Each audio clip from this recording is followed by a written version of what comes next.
So let's continue my Hellraiser reviews and talk about the second one. And as I said in my review for the first Hellraiser movie, that's the only one I have seen, and I just rewatched that and made that video for that. And all the other Hellraiser films besides the first one I have not seen.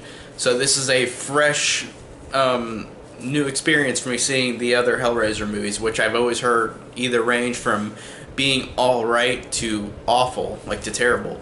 So, going into the second one, I thought this one online is rated better than most of the other ones, so I might enjoy this one.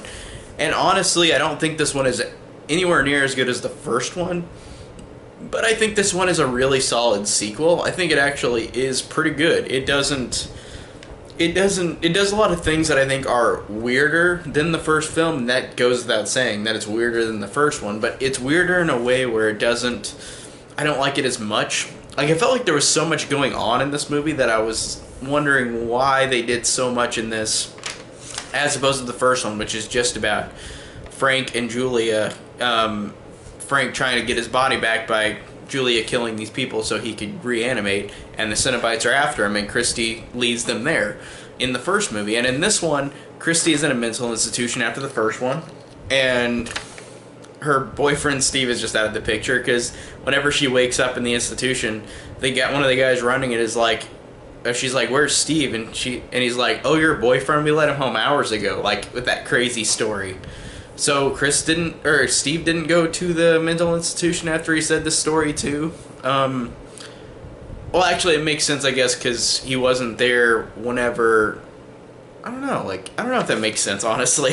Why is Steve just not there in the mental institution, too? It's maybe because the actor didn't come back or wasn't asked to come back, so that's a question now. I'm wondering why he wasn't just in this.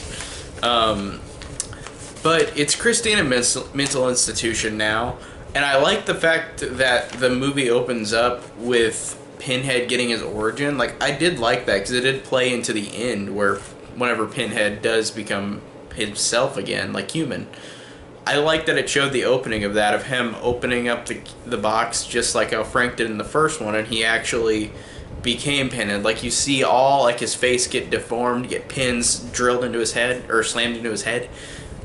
Gross imagery, great imagery too. The score and the imagery in this are really great, as well as the first one. Not as good, but they're still really good. The effects and the score, like, I really like both a lot in this movie. But I'm going to say this a lot, in which it's just not as good as the first one, but it's still totally fine. It's a fine sequel. It's not as good, of course, but I didn't expect it to be. And after Christy is sent to the mental institution, she gets visions of Frank in hell saying, like, help me, like, and then you get Julia come back, or being brought back by this guy who works at the hospital.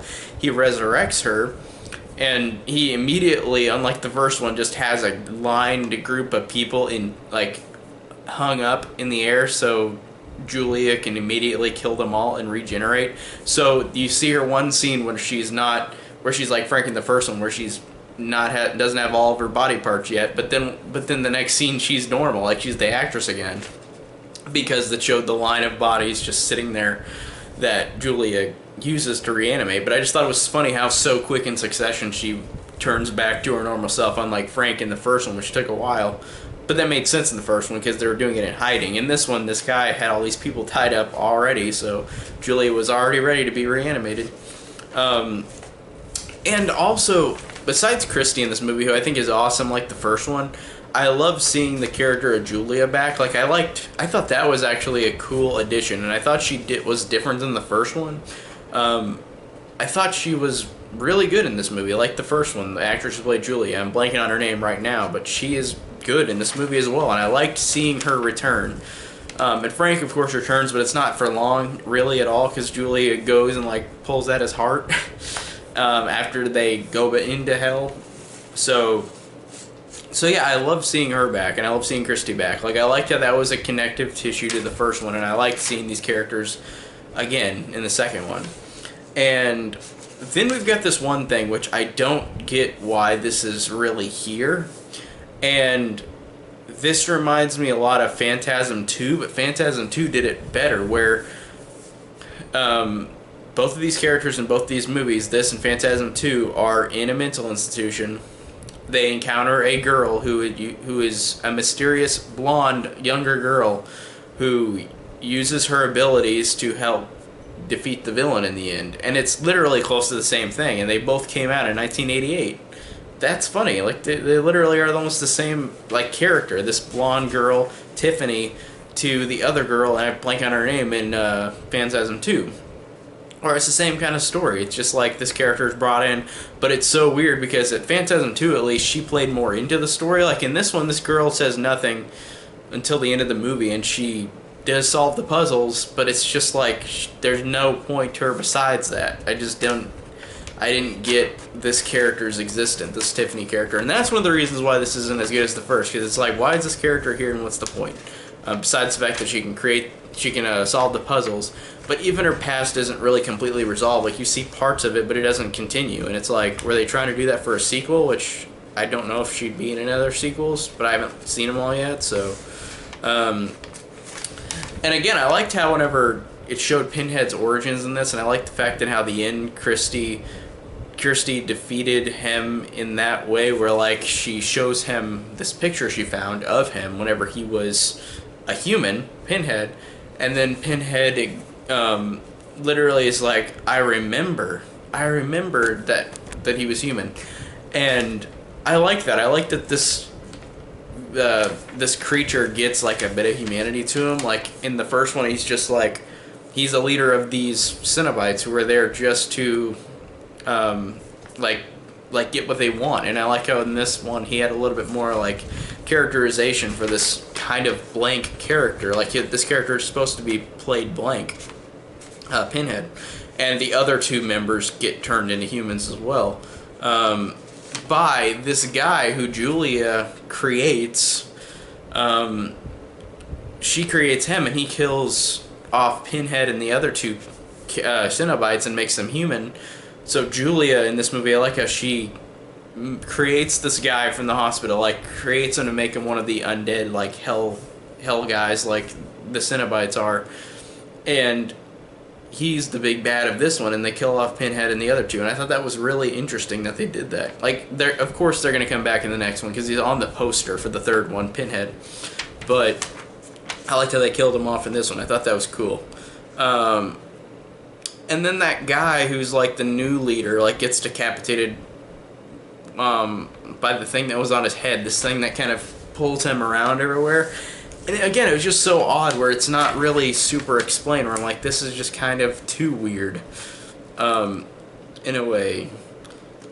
And there was one twist towards the end that I really liked, where Tiffany is going to fall down into this hole, like this hellhole or whatever, and you see Julia tries to save her, and it slips like where her skin is coming off, like her skin suit, and then Tiffany gets pulled up, and then you realize it's Kirsty underneath the Julia like skin suit, and I thought that was a cool connection to the first one, where Frank did that to Larry, and Frank was in Larry's skin, and then in this one Julia did it, or I mean Kirsty did it with Julia's suit, and that's really cool. Like, it was a cool connection to the first, and it was a cool way of like showing Kirsty was still in the movie, because it looked like she was gone after that.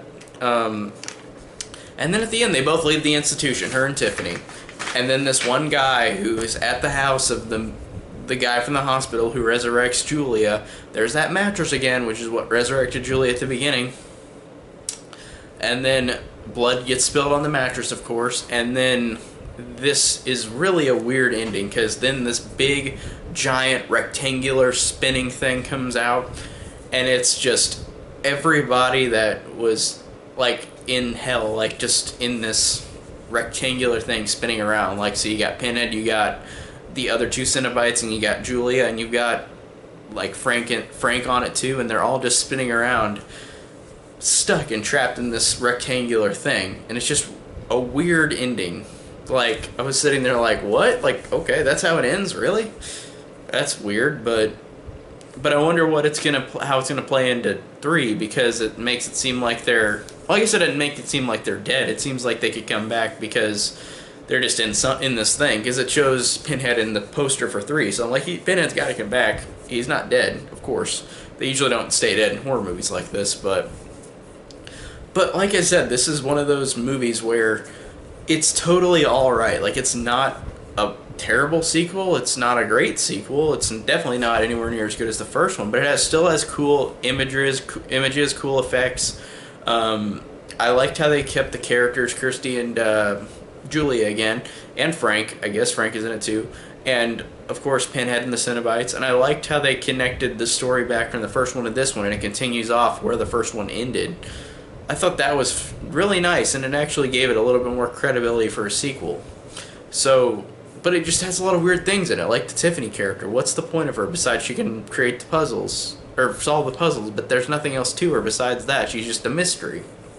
And then just weird-ass stuff that just is strange, like the guy that Julia creates. Like, it's not really explained, like, what is going on with... Like, he dies randomly in a weird way, and it's just like, I didn't get it.